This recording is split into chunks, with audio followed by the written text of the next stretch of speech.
Hello everyone, চলো তাহলে আজকের ভিডিওটা সন্ধ্যে থেকে স্টার্ট করি। সন্ধ্যেবেলা দিদিভাই চপমুড়ি বানিয়েছিল, সেটাই খেলাম। রাতের ডিনারে দিদিভাই এখানে বানিয়েছিল পনির চিলি ফুলকপি আড়ি দিয়ে, এটাও খেতে সত্যি খুব সুন্দর হয়েছিল।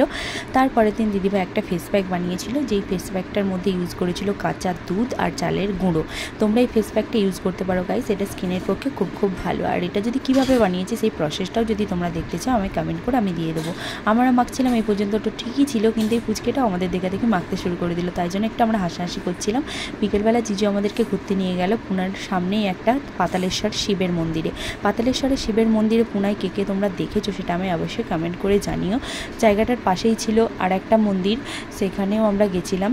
তারপর এখানে দেখো আমরা সবাই মিলে চলে গেলাম। আর এখানে পাহাড়গুলো যেহেতু ভেঙে পড়ছে, কিছু জায়গায় নো এন্ট্রি ছিল। আর এখানেও পঞ্চম পাণ্ডবেরাও একসময় এসেছিল।